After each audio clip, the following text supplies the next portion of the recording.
Hey Kim, so I made a quick video because I wasn't sure if we'd get a chance to talk before you leave, and I thought it'd be better to just show you my screen instead of trying to explain this over the phone.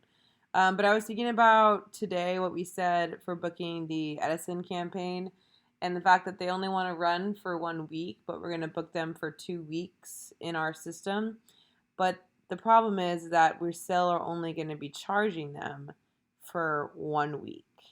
And that's kind of what messes up how their campaign would look in the booking calendar and also with our custom revenue schedule. So let me just explain first because I know it's kind of confusing.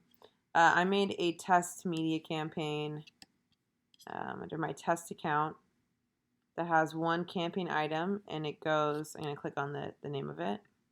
You get all the details on one screen. It goes from the 25th to the 31st.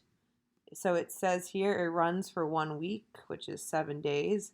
That amount, the 1 week, matches then with the quantity, which obviously this is a cost per week rate. So to get this amount net 3, which is how our system counts all of our revenue, is it times the quantity times our list price, which is all pre-entered. And that's how we get our amount net 3. And the amount net 3 is connected to our custom revenue schedules that Melissa created. And these are not really things you want to mess around with, but this is what we're seeing in all of our reports.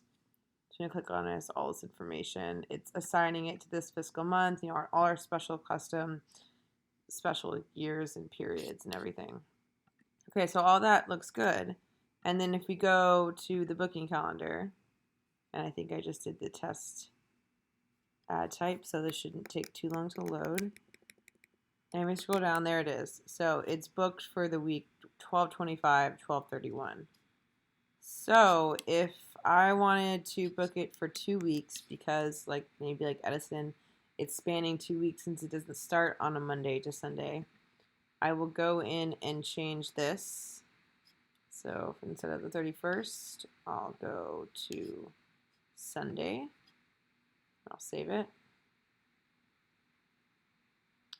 So now this week amount should update to 2 weeks.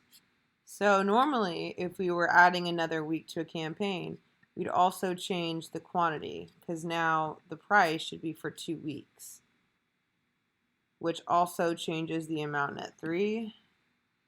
And it also, I gotta refresh it one more time.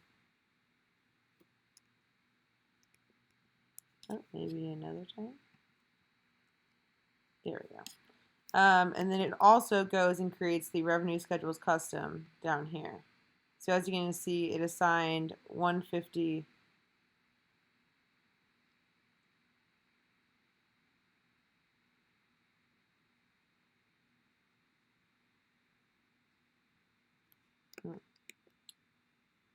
Kind of weird that it's doing that actually, because it should be assigning 300.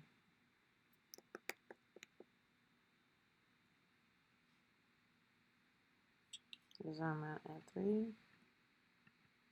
I think it's because I played around with this one like a little bit, a couple times. Anyways, so if we go and we change this to 2 weeks, it matches our quantity, it matches this, and then we go to the booking calendar and check to see how it looks. It correctly fills it. So we've got the 2 weeks showing us booked. Now, if we are in the same media campaign and we say for Edison, for example, we only want to charge them for 1 week, so we change that. So the amount net 3 will then change back to 300. Right, so our cost per week, quantity, yeah, 300. This seems to be taking a little while. Our revenue schedule is custom. Yeah, so I'm not sure. I'll have to ask Melissa about that. Anyways, if we go to the booking calendar now that we've changed to a different quantity, it doesn't match how many weeks it's actually running. It doesn't book it correctly because the booking calendar looks at the rate, the billing categories, the cost per week. So it's looking at each week, and then it puts in however many quantity there is. Like that's how it loads it. So it'll start on the 25th and it'll say, oh, okay, so we're loading for 1 week. That's great.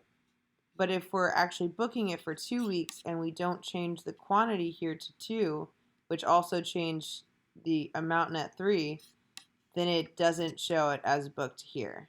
It will show it if you click on the details. You'll see that, but it can be overbooked. So obviously I don't think it's a huge problem because I don't think Edison is taking a place that you're gonna overbook it for, since it's just for this week or next week. But just for future reference, if we have another sales rep, we can't do the straddling between the 2 weeks unless we also change the quantity, which means they have to pay for the 2 weeks. Because it could be overbooked, or someone might not realize that it actually is booked. So, yeah, okay, thought I'd just quickly point that out. And I'll check on the revenue thing with Melissa. Thanks, bye.